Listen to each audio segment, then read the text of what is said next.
అందరికీ నమస్కారం అండి. శ్రీనివాసరావు గారు, పద్మావతమ్మ మధ్యాహ్నం భోజనాలయ్యాక తీరుపడిగా ముందు వరండాలో కూర్చుని చదరంగం ఆడుతూ కాసేపు కాలక్షేపం చేస్తూ ఉంటారు. తన గుర్రంతో బంటుని చంపేసి షో అన్నారు శ్రీనివాసరావు గారు. ఓ, అదా మీ ఎత్తు, అటు నుంచి నరుక్కొస్తున్నారన్నమాట. ఉండండి చెప్తా అంటూ తన ఏనుగుని తీసుకొచ్చి రాజుకి కాపలా పెట్టింది పద్మావతమ్మ. ఆట మధ్యలో పద్మావతమ్మ మొగుడితో, ఏవండి, ఆ లీవ్ శాలరీ డబ్బు గురించి ఏం చేశారు? అది కూడా త్వరగా వచ్చేటట్లు చూడండి. ఎన్నాళ్ళని ఈ అద్దె కొంపలో ఉంటాం? మన ఊళ్ళో సొంత ఇల్లుండగా. అదే నేను చూస్తున్నానోయ్. ఆఫీస్కి ఫోన్ చేస్తే కాగితాలు సంతకాల్లో ఉన్నాయట. 2 రోజుల్లో పేమెంట్ అయిపోతుంది అన్నారు. శ్రీనివాసరావు గారు 2 నెలల క్రితమే రైల్వే స్టేషన్ మాస్టర్గా రిటైర్ అయ్యారు.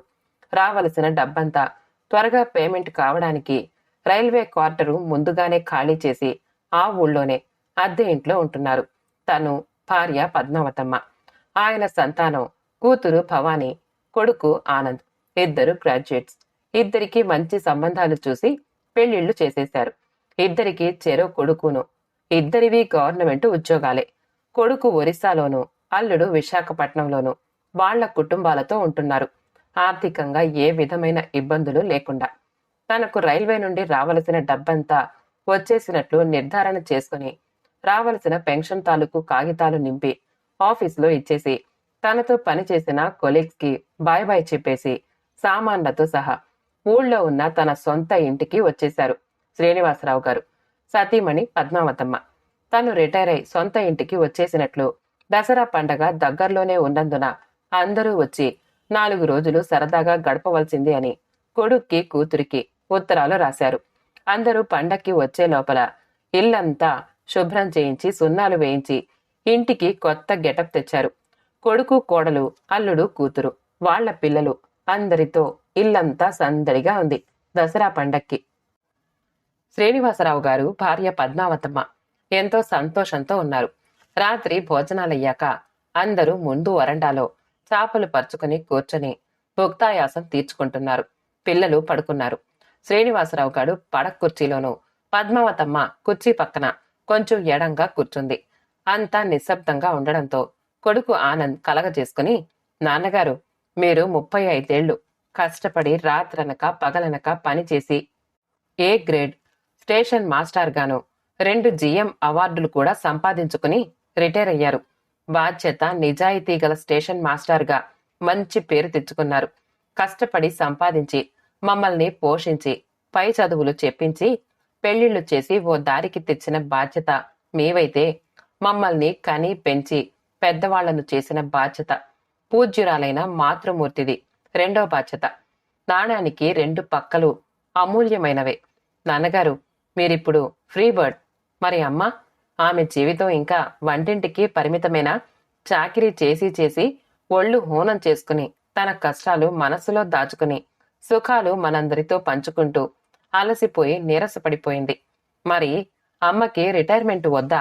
ఆమెకు విశ్రాంతి ఇవ్వవలసిన బాధ్యత మనకి లేదా నాన్నగారు? అందుచేత నే చెప్పేదేమంటే, మీరిద్దరూ హాయిగా నిశ్చింతగా మాలో ఎవరి దగ్గరైనా ఉండి మీ శేష జీవితం గడపండి. మా పిల్లలతో ఉల్లాసంగా కాలం గడపండి. మీ ఇన్నేళ్ల అనంత అనుభవ సారాన్ని మాకు చెప్పండి. మాకెంతో అవసరం. నా మాట కాదనకండి నాన్నగారు అంటూ మిగతా వాళ్లకేసి చూస్తూ, మీరేమంటారు బావగారు? అక్క, శ్రీమతి గారు అంటూ అడిగాడు ఆనంద్. మీరు చెప్పినట్లు పెద్దవాళ్ళిద్దరూ మన దగ్గర ఉంటేనే బాగుంటుంది అంటూ అందరూ అన్నారు. కోడలు కమల ప్రత్యేకంగా కలగజేసుకుని అత్తగారి దగ్గరకొచ్చి, మీ ఇద్దరూ మా దగ్గరకొచ్చేయండి మావయ్య గారు. ఇక్కడ మీకింకెవరున్నారని, మీకే ఇబ్బంది రాకుండా నేను చూసుకుంటాగా అంటూ ప్రాధేయపడింది. కూతురు భవానీ తల్లి దగ్గరకొచ్చి అదే మాట మళ్లీ చెప్పింది. అందరి మాటలు వింటున్న శ్రీనివాసరావు గారు, పద్మావతమ్మ ఇద్దరూ ఆనందం పట్టలేక ఆనంద బాష్పాలు కార్చారు. నేను మీ అమ్మ ఆలోచించుకుని చెప్తాంరా రేపు అన్నారు శ్రీనివాసరావు గారు. చాలా రాత్రి కావడాన కబుర్లాపేసి పడుకున్నారంతా. డాబా మీద పడుకున్న పెద్దవాళ్ళిద్దరూ మెలకువగానే ఉన్నారు మాట్లాడుకుంటూ. పద్మావతి, నీ ఉద్దేశం ఏమిటి? మనిద్దరం ఇక్కడ ఉండడమా, లేక అబ్బాయి అన్నట్లు వాళ్లతో వెళ్ళడమా? ఏవండి, మన వాళ్ళు ఇంతమంది, వాళ్లతో వచ్చేయమని ప్రాధేయపడుతూ ఉంటే మనకేం భయమండి, హాయిగా వాళ్లతోటే ఉందాం. మనకి ఇక మీదట ఒంటరిగా రోజులు గడపాల్సిన అవసరం ఏముంది చెప్పండి. మనం ఎక్కడున్నా ఎవ్వరికీ భారం కాము. మన ఖర్చు వాళ్ళకిచ్చేస్తాం, మన మందులు మనం కనుక్కుంటాం అంటూ నచ్చజెప్పి చూసింది పద్మావతమ్మ మొగుడికి. చూడు పద్మావతి, నా ఉద్దేశంలో మనం ఎవరి దగ్గర ఉండక్కర్లేదు. ఈ ఊళ్ళోనే, ఈ ఇంట్లోనే ఉందాం. మన పాత రోజులు జ్ఞాపకం చేసుకుంటూ. కుటుంబ బాధ్యతలతో నువ్వు, ఆఫీస్ బాధ్యతలతో నేను అలసిపోయాం. మనకి ఏకాగ్రత, ప్రశాంతత అవసరం ఇప్పుడు. నేను చెప్పింది ఇంకో మారు ఆలోచించండి. కొన్నాళ్ల తర్వాతైనా వాళ్ల అవసరం మనకి రాకపోదు. ఇప్పుడు పిలిచినప్పుడు వెళ్ళని వాళ్ళం అప్పుడు ఏం మొహం పెట్టుకుని వాళ్ల దగ్గరకు వెళతాం? మన మీద వాళ్ళకి చులకన భావం ఏర్పడుతుంది. మనం బాధపడవలసి వస్తుంది అంటూ భార్య మళ్లీ నచ్చజెప్ప చూసింది. అప్పుడు మనం వాళ్ల దగ్గరకు వెళ్ళడానికి అంత నామోషి అయితే వెళ్ళనే వెళ్ళం. వృద్ధుల ఆశ్రమాలు చాలా ఉన్నాయి. మన దగ్గరున్న డబ్బు, నాకొచ్చే పెన్షను ఆశ్రమానికి రాసేస్తే మనకు అన్ని సదుపాయాలతో యాజమాన్యం చూసుకుంటుంది. మన జీవితాలు హాయిగా వెళ్ళిపోతాయి. నేను చెప్పింది నీకు నచ్చనప్పుడు నువ్వు చెప్పినట్లే వాళ్లతో వెళ్ళిపోదాం. కొంతకాలం తర్వాత వచ్చే అపోహలకి, అవమానాలకి నువ్వు బాధపడి నా ఎదురుగా కన్నీళ్లు పెట్టుకుంటే మాత్రం నేను బాధ్యుణ్ణి కాదు సుమా, గుర్తుంచుకో. తెల్లారిపోవడంతో ఇద్దరూ డాబా దిగారు. మధ్యాహ్నం భోజనాలయ్యాక రోజులాగే అందరూ ముందు వరండాలో కూర్చుని కబుర్లు చెప్పుకుంటున్నారు. నిన్న రాత్రి నేను అడిగిన దానికి నాన్నగారేం చెప్పలేదు అంటూ బావగారికేసి చూశాడు ఆనంద్. అవును మావయ్య గారు, ఏం చెప్పలేదు అంటూ అల్లుడు సూర్యం వంతపాడాడు. ఆలోచిస్తున్న శ్రీనివాసరావు గారు తేరుకుని, మీరంతా మాకిచ్చిన ఆదరణ, నిబ్బరం మాకెంతో ఆనందాన్నిచ్చింది.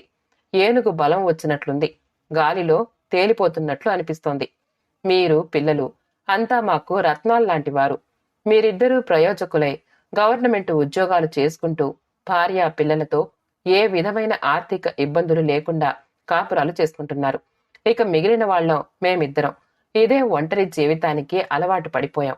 ఏడాదికో మారు పండగలకి నేను పిలవడం, మీరంతా వచ్చి పండగ 4 రోజులు మాతో సరదాగా గడపడం, ఇదే మాకు బాగుంది అంటూ శ్రీనివాసరావు గారు ఇంకా ఏదో చెప్పబోతూ ఉంటే కొడుకు ఆనంద్ మధ్యలో కల్పించుకుని, నాన్నగారు, మీరు ఇన్నాళ్ళు ఉద్యోగంలో ఉన్నారు కదా అని మేం మిమ్మల్ని ఎక్కువ బలవంతం చేయలేదు మా దగ్గరకొచ్చేయమని. ఇప్పుడు రిటైర్ అయినాక కూడా మాతో రావడానికి ఎందుకు సందేహిస్తున్నారు? ఇక్కడుండి ఇబ్బంది పడటం ఏమిటి మీరిద్దరూ? చూడు నాయనా, దూరంగా ఉంటేనే మన ప్రేమలు, ఆప్యాయతలు చాలా కాలం ఉంటాయి. అది కాక మాకిప్పుడేమంత పెద్ద వయసులో వచ్చేశాయని బీపీ, షుగరు ఇంకా ఏ విధమైన రుగ్మతలు లేకుండా ఆరోగ్యంగానే ఉన్నాం కదా. మధ్యలో అల్లుడు సూర్యం కలగజేసుకుని, మామయ్య గారు, ఏ అర్ధరాత్రైనా ఎవరి అవసరమైనా వస్తే ఎవరున్నారు చెప్పండి? బయట వాళ్ళెవరొచ్చి చేస్తారు? మీరు మాత్రం ఎవరిని అడుగుతారు? మీరిద్దరూ ఇక్కడ ఒంటరిగా ఉంటే మాకు మనశ్శాంతి ఉంటుందా? అది సహజం అల్లుడు. మీరెలా ఉన్నారో అని మాకు తరచూ జ్ఞాపకం వస్తూ ఉంటారు. అదే రక్త సంబంధంలో ఉన్న ఆకర్షణ, ప్రాముఖ్యత. ఎప్పుడైనా ఏవైనా అవసరం వస్తే పక్కింటి వాళ్ళు, ఎదురింటి వాళ్ళు లేరు, ఆ మాత్రం సాయం చెయ్యకపోతే ఇరుగు పొరుగు అని అనిపించుకోవడం ఎందుకు? తెల్లారి లేస్తే ఆప్యాయంగా పలకరింపులెందుకు? ఊళ్ళో ఉన్న నర్సింగ్ హోంలో జాయిన్ చేసి టెలిగ్రామ్ ద్వారా మీకు విషయం తెలియచేయడం కూడా పెద్ద పనేనా పక్క వాళ్ళకి? ఆ మాత్రం మానవత్వం ఇంకా మనలో ఉంది బాబూ. టెలిగ్రామ్ అందిన తర్వాత మీరెలాగో వస్తారు. ఇకపోతే మనిషి తన స్థానబలిమి పోగొట్టుకోకూడదు. అది పోతే అతని గౌరవం పోతుంది. గౌరవించి ప్రేమించిన సంతానానికే తనంటే ఓ చులకన భావం ఏర్పడుతుంది.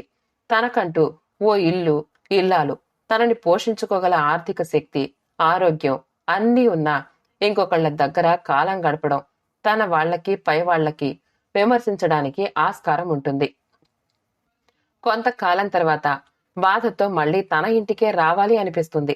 అదీ కాక మా భారం మీ అందరి మీద ఇప్పట్నుంచి మోపి మిమ్మల్ని ఇబ్బంది పెట్టడం మాకు ఇష్టం లేదురా ఆనంద్. అందుచేత పిల్లలు, మేమిద్దరం కలిసి ఆఖరి మాటగా చెప్పేదేమంటే, మేము అలసిపోయి ఉన్నాం. మమ్మల్ని కొన్నాళ్లు ఒంటరిగా కాలక్షేపం చెయ్యనియండి. విశ్రాంతి తీసుకొనివ్వండి కొంతకాలం పాటు. ఎప్పుడు రావాలి అనుకుంటే అప్పుడే వచ్చేస్తాం మీ దగ్గరకు. మీరు కాక మాకింకెవరున్నారు చెప్పండి అంటూ మౌనంగా ఉండిపోయారు శ్రీనివాసరావు గారు. నువ్వేమంటావమ్మా? పద్మావతమ్మని అడిగాడు కొడుకు ఆనంద్. చూడు నాయనా, మీ నాన్నగారి మాటలు, ఆయన నిర్ణయం మీకందరికీ కష్టం కలిగించొచ్చు. అంత్య నిష్ఠూరం కంటే ఆది నిష్ఠూరం మేలు. ఆయన చెప్పినట్లు ప్రస్తుతానికి మా ఆరోగ్యాలు బాగానే ఉన్నాయి. అంతగా అవసరమైతే మీ దగ్గరకు ఎలాగో రావాలి కదా. మీ నాన్నగారు చెప్పింది అన్ని విధాలా బాగుందిరా. సరే నాన్నగారు, ఇక మేము చెప్పేదేముంది? మీ ఇష్ట ప్రకారమే కానివ్వండి. మీకెప్పుడు ఎవరి దగ్గరకు రావాలి అనుకున్నా ఏ విధమైన ఆలోచనలు పెట్టుకోకుండా మాకు టెలిగ్రామ్ ద్వారా తెలియపరచండి. మాలో ఎవరైనా వచ్చి మిమ్మల్ని తీసుకువెళ్తాం. అంతా ప్రయాణమై వెళ్లే ముందు అందరూ పెద్దవాళ్ళిద్దరి కాళ్లకు కన్నీళ్లతో నమస్కరించారు. శ్రీనివాసరావు గారు, పద్మావతమ్మ గారు సజల నయనాలతో ఆశీర్వదించారు అందరినీ. ఆ రాత్రి పడుకోబోయే ముందు శ్రీనివాసరావు గారు, పద్మావతి, నా నిర్ణయం మన పిల్లలకు నచ్చలేదంటావా?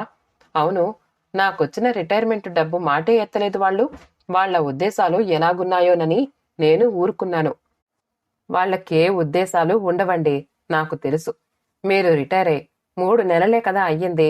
డబ్బు గురించి అడిగి మిమ్మల్ని చికాకెందుకు పెట్టడం అని అనుకునుంటారు. అయినా ప్రస్తుతం వాళ్ళకి డబ్బు అవసరం ఏముంది గనక కావలసిన సౌకర్యాలన్నీ ఉన్నాయి వాళ్ళకి. మన పిల్లలకి తెలుసునండి, మీరేం చేసినా వాళ్ల మంచికే చేస్తారని. అవును, మనది ఆదర్శ కుటుంబం అన్నారు తృప్తిగా శ్రీనివాసరావు గారు. శుభం. కథ సమాప్తమండి. కథ నచ్చితే లైక్ చేయండి, షేర్ చేయండి, కామెంట్ చేయండి. మా ఛానల్ని సబ్స్క్రైబ్ చేసుకోండి. ఆల్ అనే బెల్ బటన్ని నొక్కండి. మళ్ళీ కలుద్దాం ఇంకో మంచి కథతో.